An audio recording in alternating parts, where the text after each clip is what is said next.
Hello,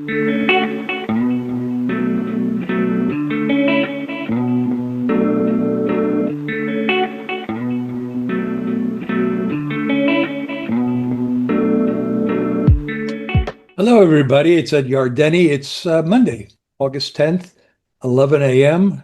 Always try to get here right on the dot. Speaking of that, Max is here right on the dot. He's decided to join us today. And let me see, we got a special treat here, and that's Bailey. Uh, as you can see, they're kind of similar. They're not related. But Bailey, you may notice if she stays, the more she sleeps, the more she snores. And if any of you know any sleep apnea doctors or vets for dogs, let me know because she can really make quite a trumpet sound when she sleeps.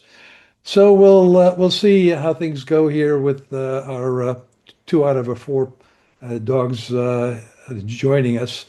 Cooper is the young one; she's kind of running around, and Chloe's the old one, and she's somewhere hiding it in one of the closets. She's likes her privacy. Well, no privacy for us. We're all in the public markets. Some of us are also in the private markets, of course. But there's lots going on in the markets. Here, by the way, in Long Island, we've got a very, very sunny day. It's been kind of humid the past few days, but it is summer, so we'll take it as it is and try to enjoy it. Stay by a pool or by a beach if we can. For those of you who are tuning in from Europe, we feel for you. It's remarkably hot over there.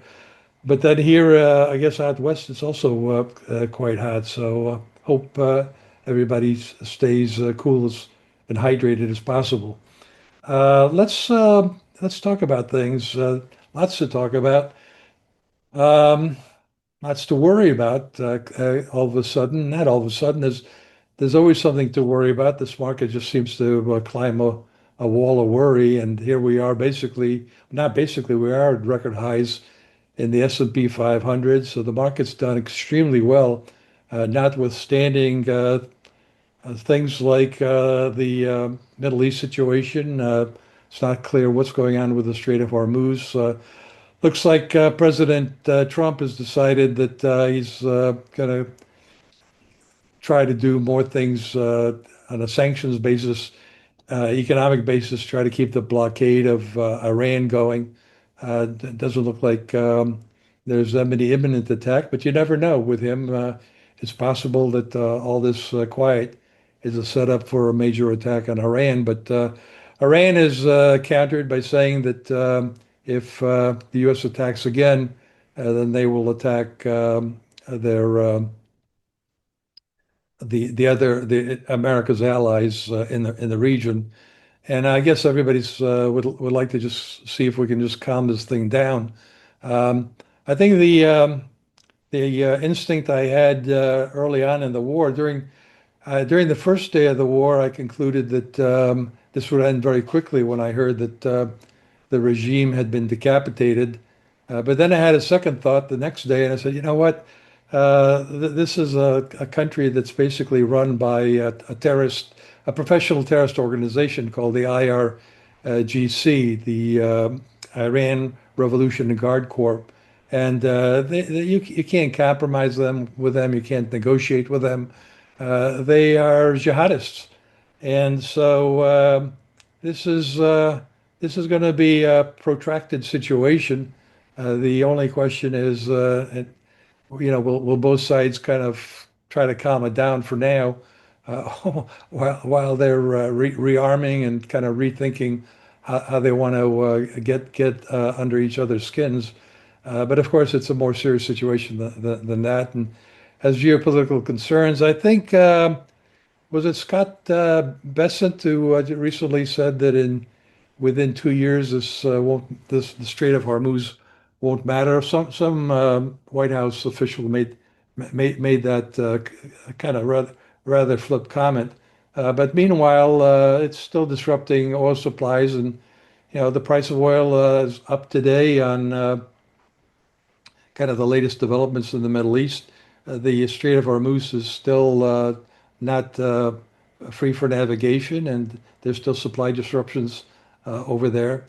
And then over here, we have an economy that still looks good. There was an employment report on Friday that looked particularly weak. But I guess because we do have a bias towards the roaring 2020s, towards a more optimistic view of things, we dug into the report and concluded that it wasn't so bad. And other people who have some skin in the game on the bearish side, of course, came up with lots of reasons to be concerned about the economy. I think Moody's has a more pessimistic outlook on things these days, and we don't. We'll get into the labor market in a second. We'll get to it real quickly here. And then, of course, there's the stock market. Earnings have been great. FIMO, fabulous earnings momentum, is what's driven this market up, not FOMO. The forward PE multiple has stayed fairly flat around 20, so it hasn't been a PE-led bull market of late. It's been earnings-led. But people are, and when you compare now the current situation on a PE basis to what we had back in 1999 and 2000, there's really no comparison anymore. People were concerned that the PE was going up. Well, it's not going up. And as a matter of fact, the PE's come down some. It's actually down to 19, partly because earnings now include mark-to-market capital gains by Amazon and Google. They had particularly large other income gains that they include in their earnings, and that boosted earnings, and therefore the PE came down. You take those MTM gains out, and you probably got a forward PE of 20. But at any rate, people have been observing that semiconductors are now selling at this below a market multiple. Technology is selling basically at a market multiple. So this is not 1999, 2000 all over again. However, while we may not have irrational exuberance on the FOMO side, on the PE side, could it be that we have irrational exuberance on the earnings side? And that's a possibility. Just had a conversation with one of our accounts, important accounts. You're all important to us, by the way. So I always start out by saying that we had a call with one of our important accounts in Abu Dhabi, and we had a very interesting conversation about AI, and it came to the conclusion that nobody really knows where this is all heading. There's a lot of uncertainties with regards to uh, uh, who the winners are, who the losers are. Now that a lot of debt is being raised to finance this, there's some debate now about, well, if this is not 2000, could this be 2008? 2000 was FOMO in the technology sector. 2008 was irrational exuberance in home prices and creating all sorts of credit derivatives. So it was very much a credit event. By the way, 2000 was also a credit event. There's huge financing of seller financing by telecom companies of their customers, and they borrowed hundreds of billions of dollars in the junk bond market. One of the conclusions that I've come to studying recessions over the years is that more often than not, almost always, they're caused by the credit bubbles that burst, which then leads to credit crunches. That's what causes recessions. And it is somewhat unsettling how quickly these hyperscalers went from lots of free cash flow to negative cash flow, free cash flow, and now have to borrow money.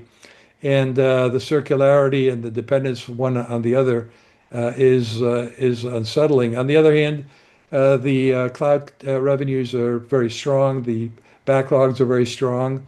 But then on the other hand, again, you can kind of dig into those and see some issues with circularity and concentration and so on. Uh, so we're working on all these issues. Yeah, everybody's working on these issues, but we are too, and we'll have more and more opinion on you for you. Usually, Melissa Tagg has been really focused on this issue. Remember, I told you that I've started calling Melissa Claudette because she uses Claude so much, but she's really getting into the weeds on what this AI uh, opportunities or risks might be, and we're going to stay objective about it and try to give you the best calls we can on that. We don't see anything that's about to burst right here and now. We think that we have seen this market move up, led by technology of late, fairly broadly, both semiconductors and semiconductor equipment and software have rebounded, so that's good. But it's been a very broad market. If you look at the outperformance of the impressive 493 relative to the Magnificent Seven, so that's good news. The small caps, there's no, usually the small caps will be the first indicators that recession is risk is increasing or credit risk is increasing, and the Russell 2000 is at an all-time record high. Well, how about this employment number? Let's dig into that a little bit. All I got to do is press the share button. I'm getting pretty good at this. I don't screw up as often as I as often as I did. So does the jobs report change anything? Just want to make sure Bailey's still there because she's being remarkably quiet, which is kind of nice. Does the jobs report change anything? And the conclusion is we don't think so. We think on balance, the labor market is balanced, and that supply equals demand, and at full employment, with the unemployment rate now actually down to 4.1%. People say, well, it's only dropped because the labor force dropped. Yeah, well, so what's your point? That's exactly what happened. The labor force dropped, and the labor force decline isn't some kind of random event. It's related to the retiring baby boomers. It's related to stricter migration, and it's also related to skills mismatches. So some people just don't have the skills that are necessary to be employable.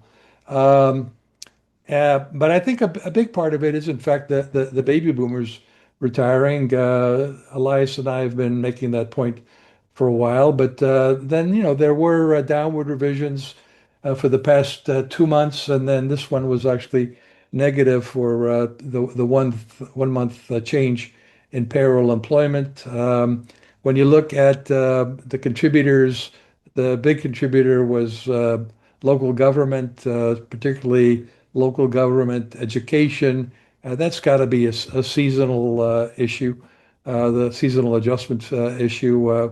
We think that'll be pretty easily reversed in the August number. This is July, and let's go on here to this kind of bar chart of the 1 month change in selected industries, and the big one was government because of, again, state and local government education. Leisure and hospitality is down 2 months in a row. We think, again, there's seasonal issues with regards to the World Cup. Um, a lot of people were probably hired in April, May, had to get them trained and all that, so that when the World Cup events occurred in June and July, they would be fully staffed. And then along the way, they've been cutting back. Retail also really doesn't make much sense when you look at retail job openings. That was a downer. Um, Meanwhile, on the upside, construction was a nice solid number. Manufacturing is actually increasing jobs. So again, it's kind of a mishmash of things. All in all, a little bit of a confused report because of the seasonal adjustments. Also, we pointed out early this year that the weakness in jobs was weather related. It was very, very cold in January and February, a lot of storms, and we anticipated that there would be a rebound in the spring. And then, of course, got the World Cup, and that kind of mucked everything up. But all in all, when you take it's kind of like a 6 month average. I think the 6 month average is like earning around 44,000 per month, which I think most economists agree is probably close to the break even maybe being 40 to 60,000. Break even basically being defined as what kind of payroll employment do you need per month to keep the unemployment rate from going up?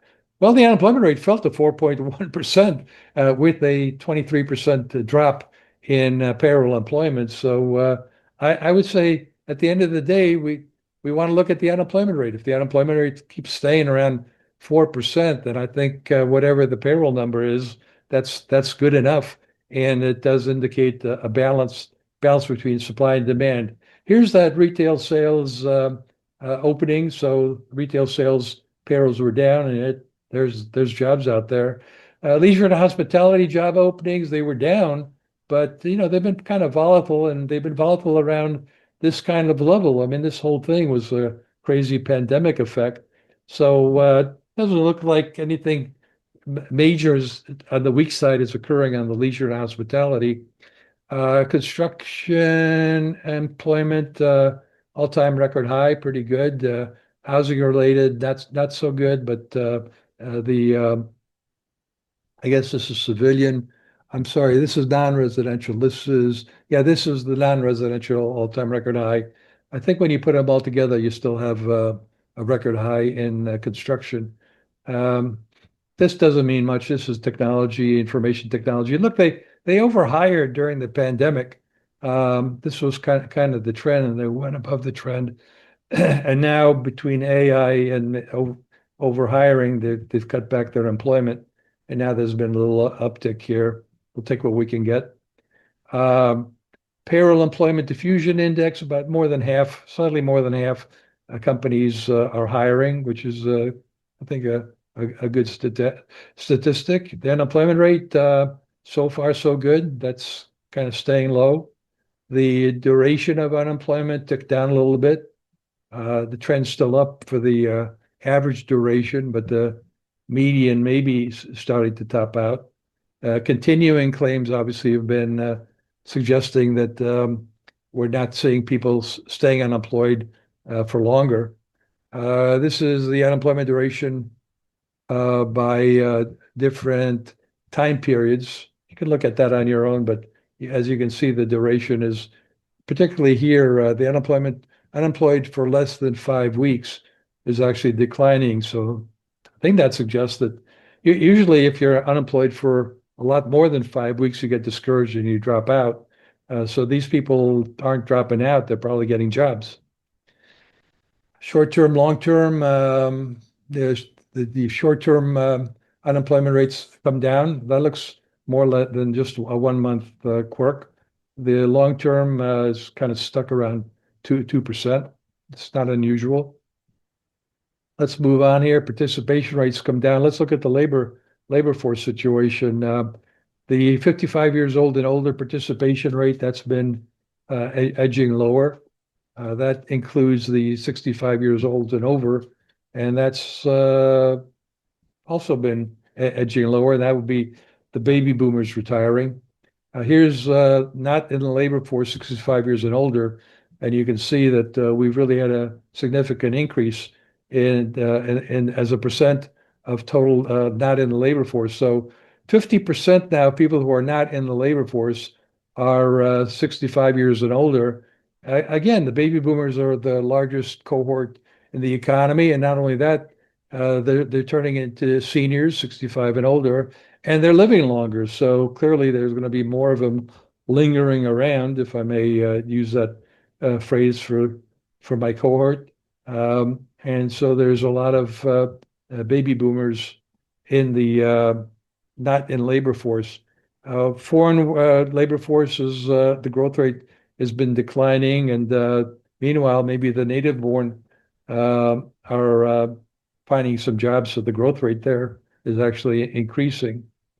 Then there's the participation rate of native versus foreign born. And you can see, obviously, the participation rate for everybody is to a large extent determined by the native born. There's more native borns, but the foreign born participation rate, which is higher. So, if you get foreign born being deported or voluntarily self-deporting, and so you have fewer of those people, and they typically have a higher participation rate, that will also weigh on the participation rate. So put it all together, labor supply versus labor demand, and you've got a nice balance with the unemployment rate at 4%. So the Fed's mandate is keep inflation low and keep the economy at full employment. Till 4.1% is full employment with supply and demand equal. Let's move along a little faster here. Let's see. Okay, so yeah, average hourly earnings. We are seeing that construction jobs are 4.4% increases in their wages, natural resources 4.4, manufacturing 3.8. So those are getting decent wage increases. Information technology is losing jobs, but the pay increases are decent.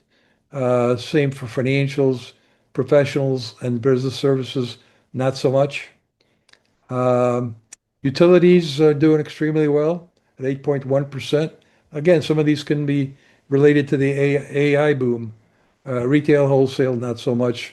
Transportation and warehousing, not so much. This is something that's worth commenting on. This is average hourly earnings, year-over-year percent change in average hourly earnings, and that looks unsettling. But keep in mind that average hourly earnings is not one of the better measures of wages because it's not adjusted for composition. If you've got baby boomers retiring and they're making a lot of money because they've lived long and prospered, their salaries and wages are very high compared to other workers. They maybe didn't stop working at 65, but kept going for a few more years. Now they're moving out of the labor force. That's going to reduce the compositional effect is to give more weight to lower wage workers, uh, and so that kind of weighs it down. Here, lower wage workers are losing jobs, and salaried workers were keeping their jobs, and so we had kind of the exact flip side of that. And so compositionally, we're kind of back to where we were here. So again, not to worry. Our earned income proxy was basically flat last in July. Um, Disposable personal income is probably going to be flat again. And again, don't worry about that. That's the baby boomers retiring. Baby boomers, as we've said, have tons of money. We've increasingly thrown in what the silent generation has, taken the silent generation and the baby boomers, and you're talking about $110 trillion of net worth for seniors. We've never had seniors, so many seniors that are this well off. So the savings rate's going down. It's probably going to turn negative. So when it turns negative, the bears and the pessimists are going to go bonkers, tell you how that's totally unsustainable, and we'll tell you that's the G-shaped economy, not the K-shaped economy. Initial claims, continuing claims, everything's just hunky-dory there. The unemployment rate versus the initial claims told you that the unemployment rate would be down, and so it was. Layoffs are extremely low. Um, I hope you're feeling better about the employment numbers because it's not that terrible. We put the job openings in one chart here: retail, trade, manufacturing, construction. Even the federal government's starting to have some job openings. Maybe they got rid of too many workers. Um, Unit labor cost inflation, the productivity numbers, and hourly compensation. The underlying inflation rate is low there, but unit labor cost inflation does not, that it should along the way be a strong disinflationary force. But in the interim, we have some inflation shocks like tariffs, like oil, like supply chain disruptions in the Middle East. And The question is, should the Fed respond to them or not? And it asked the same question. They asked the same question when they concluded that inflation was transitory, only to conclude that, well, maybe these shocks can have second and third round impacts, and maybe they should respond to it. So we're looking at the GDP deflator as for the overall economy is 4.3, excluding food and energy is 3.8. These are not close to 2%. So we think there's still pressure on the Fed. If the labor market data on balance shouldn't impact the Fed's decision on what to do, and they should focus on inflation, they still have an inflation problem. Okay, so that's the problem when we get into all these numbers. We wind up putting 41 charts together for you. Okay, now here's the fun part for me. This is a little bit of an economic history lesson. Toby Hurst and I put together this one. Elias has been helping me on the some of the quick takes that are macroeconomic in nature and on the morning briefings, particularly the Monday one. And uh, Toby Hurst, Elias is over in Amsterdam, and Toby Hurst is over in Melbourne. And then we got William Pesek in Japan. So I guess we're a global company now with offices all over the world. But here is what Toby and I came up with. This is the stock market in perspective of bull markets since 1966. And this is kind of in the middle of the pack. And, you know, we can only hope that this continues the way other bull markets have continued. Roaring 2020s, so far so good. So let's see how much further we can take it through the end of the decade and beyond. Um, we got 10,000 still on the S&P 500 by year end, and doesn't look like such a crazy forecast with the S&P at almost 7,800 now. Um, this is it's always fun to do these things. Everybody likes to do them, and there's in their spare time. This is the S&P 500 since 1985 lined up since 2015 lined up with a 1985. We obviously jiggled around until we got this thing to look right, and right now it looks as though the market is tracking something that might be comparable to that. So maybe the best is yet to come, or a melt up is not necessarily something. It'd be much better to have a sustainable bull market, but there still may be a lot more upside for the S&P 500 if we use this analogy. Here's the problem. The problem is that this bull market was to a large extent led by the valuation multiple. So here's the same chart for the PE, and you can let me just hang that up. Oh, never mind. See if somebody gets that. Um, so you can see that the PE, we all know this, went up during the tech bubble and then it burst. This time around, the PE is much higher, but it's kind of remained in a range around 20 for a while here. And so most of the rally has been earnings led. So that's just one difference. Meanwhile, the market broadens out. Here's the equal weight versus the market weight, both at record highs. Magnificent Seven have done better, obviously, but they have underperformed the impressive 493, as I call them. Let's move on to really where I want to go. And well, this is forward PE ratios for S&P 500 growth versus value. So this certainly doesn't look like we've got this kind of FOMO bubble, but maybe this is a FEMO bubble, having more to do with earnings. Speaking of earnings, isn't this fun? Look at this. The 2027 number keeps going up. The 2026 number was just affected by mark-to-market capital gains. Uh, and of course, when we do PE times E, we're looking at forward earnings. So forward earnings was somewhat affected, obviously, by this, but forward earnings is a time-weighted average of this and this. So from here on, as we approach the end of the year, we're going to be converging to 2027, which is not polluted with mark-to-market. I don't think analysts are marking into their Excel spreadsheet capital gains on additional capital gains. They'll take them as they happen. So we're looking at $408 a share for 2027. Multiply that by 20, you get over 8,000 S&P 500 by the year end. This is amazing.